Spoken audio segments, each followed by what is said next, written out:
그래서 이 갭이 최대한 좁아지면 그때 상급지로 넘어가는 거죠.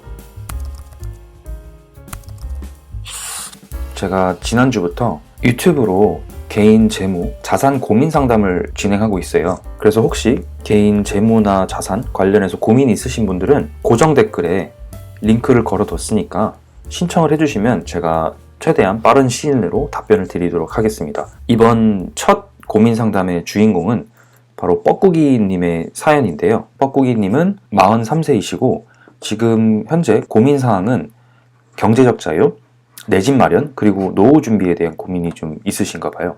그래서 사연을 한번 간단하게 읽어보겠습니다. 안녕하세요, 투자학개론님.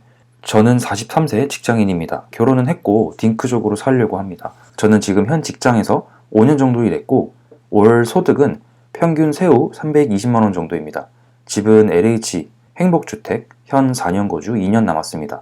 와이프도 맞벌이를 하지만 와이프 처가는 필리핀입니다. 다문화 가정입니다. 그럼 3개월치 평균을 내면 저축은 181만 원 정도 하고 있습니다. 보험은 22만 원, 나머지 100만 원 정도는 식비, 30만 원, 관리비, 어머니 용돈 등 고정 변동 지출로 쓰고 있습니다. 또한 제가 30여만 원 정도 배달 업무 투잡을 하고 있습니다. 이거는 펀드와 CMA 계좌로 분산 입금해서 주거 마련할 때 쓰려고 모으고 있습니다. 제 고민은 현재의 자산 가치로 나타낼 수 있는 부동산, 즉 집을 구매하려고 합니다. 직장은 구로구 구로역에 가깝고요. 와이프도 지금 현 사는 곳에 만족하며 살고 있고요. 그래서 아파트는 너무나 넘사벽이고 빌라를 매매해서 이제는 임대가 아니라 내 집으로 구매하려고 합니다. 저도 지방을 알아보려고 했지만 직장 출근 시간이 최대 아침 6시까지는 도착해야 돼서 자가용이 있지 않는 이상 힘들더라고요. 그래서 빌라라도 최대한 보금자리를 꾸미고 싶은데 뭐부터 해야 할지, 빌라는 돈이 안 된다는 사람들도 있고 저는 최대 1억 6천 정도에 대출 1억 빌려서 6천은 제 돈으로, 나머지 6천만 원은 비상금 2천, 삼성전자 우량주 2천, 나머지 2천은 개인연금 또는 미국 ETF에 투자해서 노후 준비를 시작하려고 합니다. 그래서 첫 번째 주거 마련 문제, 두 번째 주거 마련을 위한 대출 상환 방법, 세 번째 주거 마련 후 자금 관리 방법, 네 번째 소득에 따른 자금 분배 방법, 다섯 번째 주 52시간제에 따른 소득 분배 방법, 여섯 번째 노후 준비를 위한 자금 관리 방법 등 제대로 알고 싶어 감히 여쭤봅니다. 그래서 제가 이 사연을 한번 정리를 해봤는데요. 우선은 우리가 먼저 구체적으로 알아야 되는 게 총 월 소득이랑 지출 그리고 저축 가능한 금액을 아는 게 되게 중요해요. 그래서 뻐꾸기님의 총 소득을 보면은 현재 월급 320만 원에 부업 30만 원 그리고 와이프분이 주시는 용돈 35만 원까지 해서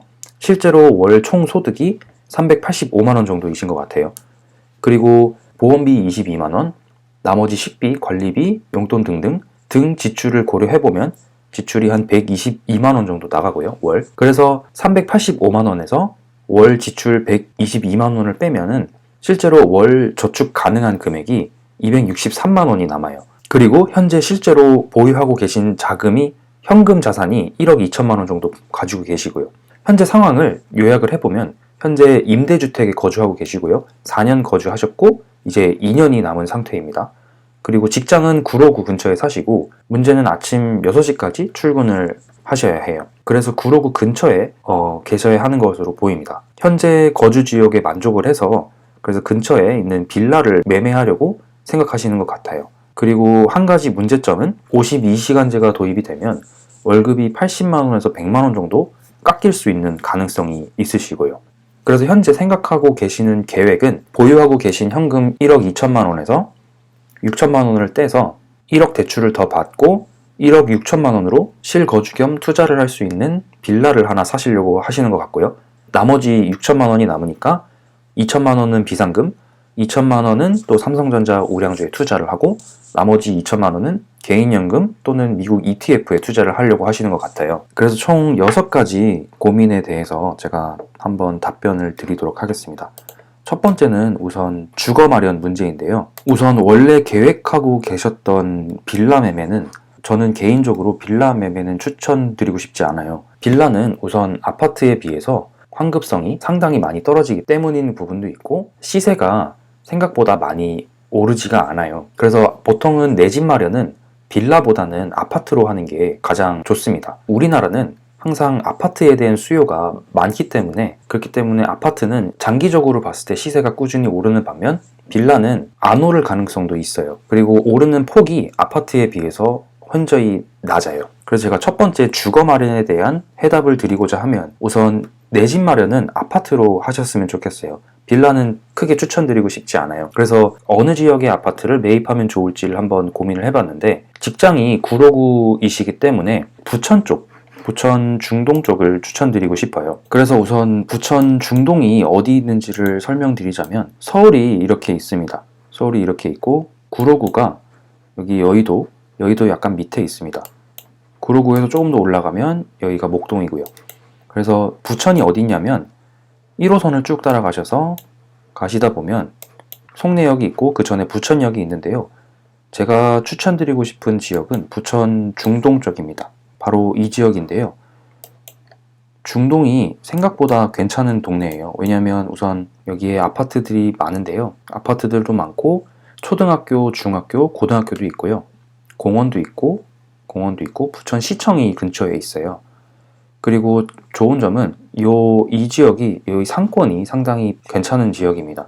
그래서 부천이 전체적으로 정말 나쁘지 않은 지역이에요. 심지어 7호선이랑 이제 1호선이 있기 때문에 서울로 들어갈 수 있는 길이 상당히 나쁘지 않은 지역이에요. 서울에 살기는 힘들지만 이제 서울 외곽 쪽으로 조금 나오시면 이제 여기서부터 7호선을 타고 강남까지 들어갈 수 있고요. 아니면 1호선을 타고 구로역까지 도착을 할 수 있는 거죠. 중요한 거는 내 현재 자산이랑 현금 흐름이 얼마이기 때문에 어느 정도 수준의 대출을 받을 수 있는지를 고려하는 게 되게 중요해요. 그래서 제 생각에는 현재 소득이 380만 원 정도이기 때문에 380만 원의 3분의 1 정도인 120만 원 수준의 월 이자와 그리고 원리금을 상환하는 대출을 받으시면 괜찮을 것 같아요. 그 정도면은 한 3억 정도의 대출을 받을 수 있거든요. 그래서 3억 대출, 그리고 현재 보유하고 계신 1억 2천만 원을 합해서 4억 5천보다 저렴한 아파트를 내 집 마련으로 구매하시는 것을 추천을 드릴 것 같아요. 그래서 찾아보시면 이제 네이버 부동산을 통해서 이 부천 지역에 어떠한 아파트가 내가 가용할 수 있는 자금의 수준인지를 확인하실 수가 있어요. 그래서 네이버 부동산에 들어오셔서 아파트, 그리고 거래 방식은 매매, 그리고 5억 이하로 설정을 해서 평수는 한 20평에서 30평 정도 되는 아파트를 볼 거고, 그리고 세대수는 적어도 300에서 500세대가 넘는 아파트를 선택하시는 걸 추천을 드려요.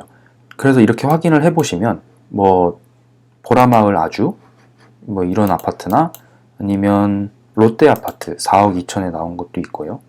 이런 거 또는 4억 5천짜리 이런 것도 있고요. 그래서 저는 내 집 마련을 하기 위해선 진짜 많은 아파트를 돌아다니시면서 비교를 해보셨으면 좋겠어요. 네이버 부동산으로 우선 이런 매물들을 최대한 찾아보고 괜찮은 지역에 괜찮은 아파트가 있어 보이면 부동산에 전화를 해서 방문을 해서 실제로 집을 보시는 거예요. 집을 보고 주변 환경도 비교해보고 여러 단지들을 다 비교해서 가장 적합한 아파트를 고르시는 걸 추천을 드려요. 그리고 중동의 롯데 아파트를 보시면 실거래가, 매매 2014년부터 꾸준히 우상향하는 것을 보실 수가 있어요. 그래서 괜찮은 지역에, 괜찮은 동네의 아파트들은 진짜 장기적으로 가져가시면 집값이 꾸준히 우상향해요. 하락장이 와도 내가 실거주를 하고 있기 때문에 내가 하락장을 버틸 수 있는 1년이라던가 2년이라던가 3년이라던가 이 하락장을 버틸 수가 있다면 집값이 떨어져도 크게 문제가 되지 않는 거예요. 왜냐하면 결국에는 언젠간 다시 집값이 오를 거니까요. 그렇기 때문에 항상 사람들이 원하는 수요가 있는 동네를 고르는 게 가장 중요해요. 저는 그 판단을 어떻게 하냐면요. 10년 뒤에도 과연 이 동네에 지금만큼 사람들이 원하고 사람들이 이 지역에 살고 싶어 할까? 그걸 항상 고민을 해봐요. 그게 맞다면 10년 뒤에도 수요가 계속 있을 거라면 저는 그 지역에 실거주를 위한 내 집을 마련하는 게 나쁘지 않다, 괜찮다라는 판단이 내려져요. 물론 꼭 부천이 아니어도 돼요. 부천이 아니어도 광명이라든가 평촌이나 삼본이 있을 수도 있어요. 위치는 돌아다니면서 확인을 해보고 선택하시는 걸 추천을 드릴게요. 그래서 저 같으면은 대출을 한 3억 정도를 받을 수 있는 수준의 한 5억 이하 되는 아파트를 골라서 내 집 마련을 할 것 같아요. 근데 문제는 출근을 하셔야 하기 때문에 지하철이 없어요. 부천의 신중동역에서 출발해서 구로구로 들어가는 첫 차가 5시 39분에 있고 실제로 구로역에 도착하는 게 6시 8분이어서 지하철로 출퇴근하시기는 어려울 것 같아요. 그래서 저 같으면 지역에 집을 마련을 했다고 하면은 중고로 한 500만 원 이하의 저렴한 차를 뭐 모닝이나 뭐 스파크 이런 저렴한 차를 하나 사서 출퇴근하는데 사용할 것 같아요. 그냥 대략적으로 어떤 차들이 있는지 엔카를 통해서 확인해 보시면 국산차 기준으로 주행거리 5만 킬로 이하로 가격은 500만 원 이하로 확인을 해보시면 2만 킬로밖에 안 된 이런 올뉴 모닝 330만 원 정도 이런 차를 하나 구입을 하셔서 출퇴근용으로 사용을 하시는 거죠. 그래서 예를 들어서 부천에 집을 마련을 하셨다면 출퇴근으로 구로까지 한 30분이면 오실 수가 있어요. 이 정도면 출퇴근 거리로 나쁘지 않은 거리인 것 같아요. 이제 두 번째 문제는 주거 마련을 위해서 대출을 어떻게 상환을 해야 되냐 이 부분인데요. 우선 내 집 마련을 하시는 분들이 꼭 알아봐야 하는 대출이 바로 보금자리론이에요. 보금자리론은 한국주택금융공사에 들어오시면 내게 맞는 주택담보대출 찾기가 있어요. 여기서 나에게 해당하는 사항들을 선택을 하신 다음에 상품 찾기를 누르시면 밑에 이런 보금자리론, 뭐 신혼, 다자녀 보금자리론, 적격대출, 디딤돌 대출 이런 대출들이 나오는데 여기서 내가 해당하는 대출을 받으시면 되는 거예요. 지금 현재 소득이 월 320만 원이기 때문에 보금자리론에 해당을 하실 것 같아요. 정확한 소득은 제가 잘 모르겠지만 그래서 연소득이 7천만 원 이하이고 무주택 그리고 1주택이고 그리고 주택가격이 6억 이하인 아파트를 보금자리론을 통해서 받으실 수가 있어요. 그래서 대출 한도를 최대 3억까지 받으실 수가 있는 거예요. 그래서 저는 우선 보금자리론에 해당을 하시는지 보금자리론을 사용할 수 있는지 없는지를 먼저 판단하시는 게 되게 좋을 것 같아요. 그래서 예를 들어서 내가 보금자리론이 가능하다, 최대 3억의 대출을 받을 수 있다, 그러면 내가 최대 3억의 대출을 받으면 월 얼만큼의 이자가 나가는지를 한번 계산을 해봐야 해요. 그래서 그냥 구글에 원리금, 이자, 계산이라고 치시면 이런 계산기들이 나와요. 이 계산기들을 아무거나 눌러서 얼마의 대출을 받으면 얼마의 이자가 나가는지를 미리 계산을 해보는 거예요. 원리금 균등 상환으로 3억의 대출을 받는다고 치면 대출 기간은 30년 고정으로 금리는 요즘 금리가 낮기 때문에 2.4% 정도입니다. 확인을 해보시면 월 상환 금액이 116만 9천 원 정도예요. 120만 원이 안 되죠. 그렇기 때문에 예를 들어서 뻐꾸기님이 4억 2천짜리 집을 3억 대출을 받고 내 집 마련을 하시게 되면 현재 월 소득이 385만 원인데 고정 지출 122만 원을 빼면은 실제 저축 금액 263만 원에서 3억 대출로 인해서 120만 원이 이자 플러스 원금이 같이 나가요. 그렇게 되면 실제로 263만 원을 저축하는 상황에서 120만 원을 빼면은 이제 실제 저축 금액은 143만 원이 남게 되는 거죠. 그래도 140만 원이 남아요. 그렇기 때문에 이 정도 대출은 저는 감당하실 수 있다라고 저는 판단이 돼요. 그 다음 세 번째 질문은 주거 마련 후 자금 관리 방법에 대해서 문의를 주셨는데 내 집 마련이 되고 나면 내가 월 저축할 수 있는 금액이 원래는 260만 원이었는데 143만 원까지 내려오잖아요. 이제 143만 원을 14개월, 1년 2개월만 저축을 하시면은 2천만 원이 다시 모아져요. 2천만 원의 비상금을 1년만으로도 다시 모을 수 있게 되는 거죠. 그리고 다행인 건 신용대출을 아직 사용 안 했기 때문에 언제든지 하락장을 미리 대비할 수 있는 자금이 또 신용대출로도 가지고 계신 거예요. 그래서 주거를 마련한 후에는 2천만 원의 비상금을 모으기 위해서 최대한 저축을 하셔야 되는 거예요. 이제 네 번째 질문이었던 소득에 따른 자금 분배 방법으로는 우선 처음에 이야기하셨던 52시간제가 들어가면 80에서 100만 원의 월급이 감소하실 리스크가 있다고 하셨어요. 이 부분을 내가 부업을 더 할 것인지 아니면 이직을 통해서라도 내 월급을 높이실 건지 스마트 스토어나 다른 사업으로 월 소득을 높이실 건지 이 부분에 대해서 고민을 하셔야 해요. 내가 부업을 조금 더 해서 월 소득을 높일 수 있는 게 가장 쉬운지 월급을 높일 수 있는 곳으로 이직을 해서 월 소득을 더 높일 것인지 아니면 사업을 할 건지 결국에는 소득이 감소할 수 있는 리스크가 있기 때문에 현금 흐름을 높일 수 있는 방법을 최대한 빨리 찾으셔야 할 것 같아요. 그리고 나서 현금 흐름을 이제 월 100만 원이라던가 200만 원을 더 많이 벌 수 있는 방법을 찾으셨다면 그 돈을 꾸준히 계속 저축을 하는 거죠. 이미 비상자금, 여유자금이 있기 때문에 그 외에 그 이상의 투자를 하기 위해서 현금을 더 모으셔야 하는 거예요. 그래서 5번째, 내 집 마련을 하고 나서 그 후로부터 이제 노후를 위한 자금 관리가 필요해요.